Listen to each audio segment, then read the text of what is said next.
Plongeurs en haute mer, quelles sont vos histoires d'horreur? Les plongeurs à saturation me terrifient. Ils vivent dans un dôme pendant des semaines pour ne pas avoir à décompresser. L'un d'eux a raconté l'histoire d'un collègue en train de disparaître. Il était juste derrière lui, aucun signe d'accident sur la ligne de sécurité, aucun bruit, juste parti. L'accident de la cloche de plongée des dauphins de Biffort est assez horrible. Lorsque les plongeurs en haute mer revenaient à la surface, ils se trouvaient dans une chambre de décompression à très haute pression, et il y avait une panne catastrophique de la chambre de décompression. Cela signifiait que l'air dépressurisait plusieurs atmosphères, ce qui tuait presque instantanément un couple de plongeurs en les faisant littéralement exploser à cause du relâchement de la pression. Je ne peux pas penser à une histoire plus horrible.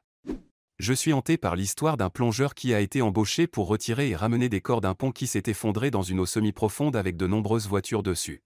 Certaines personnes ont réussi à sortir de leur voiture et d'autres non.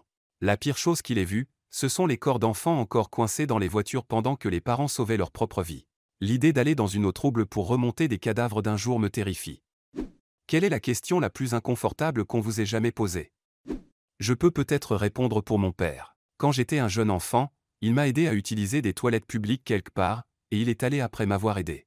Je lui ai demandé à haute voix pourquoi il avait un si gros pénis et pourquoi il avait une barbe. Je suis échographiste pédiatrique et je dois régulièrement scanner des enfants au dernier stade du cancer. Parfois, ils posent des questions comme « Est-ce que je vais mourir ?» ou « Y a-t-il un paradis ?» et je fais de mon mieux pour les rassurer sans être trop direct. Souvent, les parents sont là au chevet du lit et ils n'ont pas non plus de bonnes réponses aux questions de leurs enfants, alors c'est à moi d'essayer de les remonter le moral sans en faire trop. Je prendrai 1 million de stupides suis-je enceinte, question sur le traitement de ceux-ci.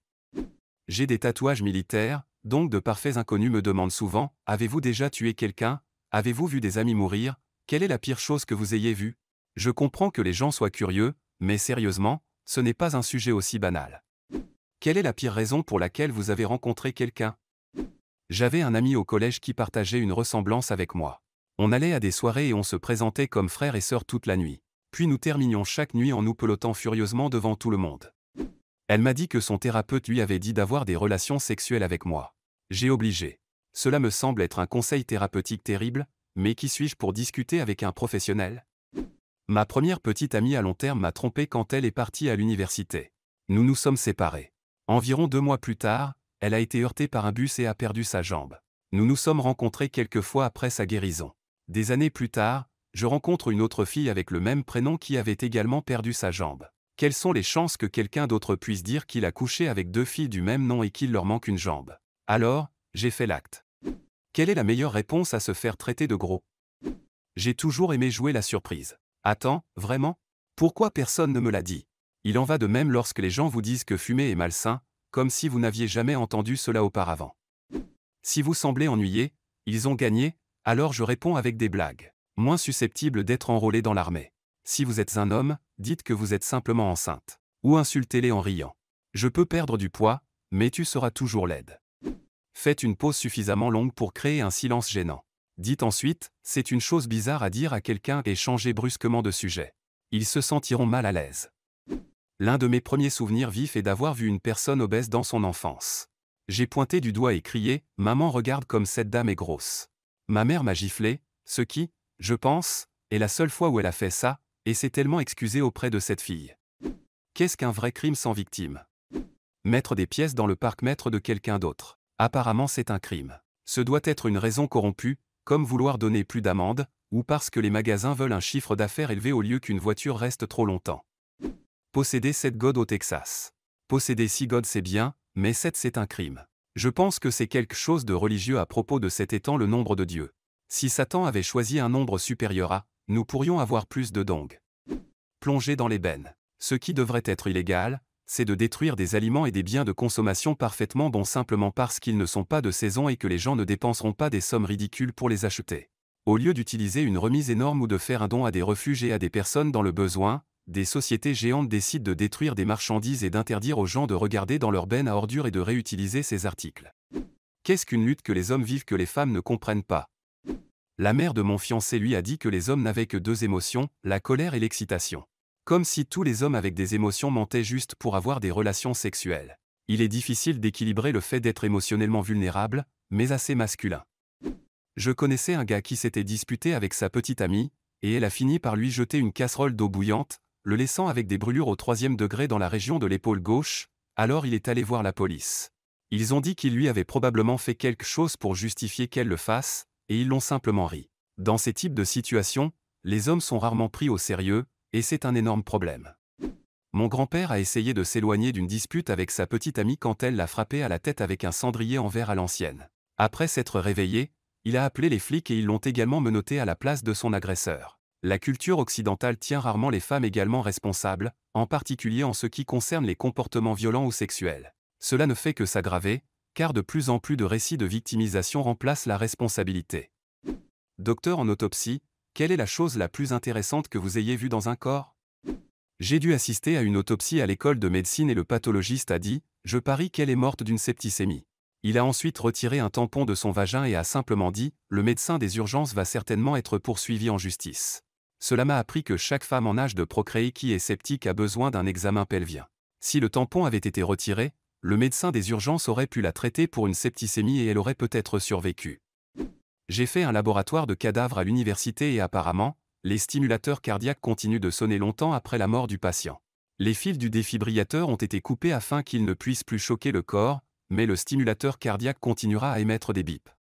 Quand j'étais étudiant en médecine, notre cadavre avait une grosseur d'1 pouce dans le scrotum. Je pensais qu'on découvrirait une tumeur. Quand j'ai disséqué et ouvert le scrotum, il y avait un objet en plastique. Il s'est avéré être un implant pénien.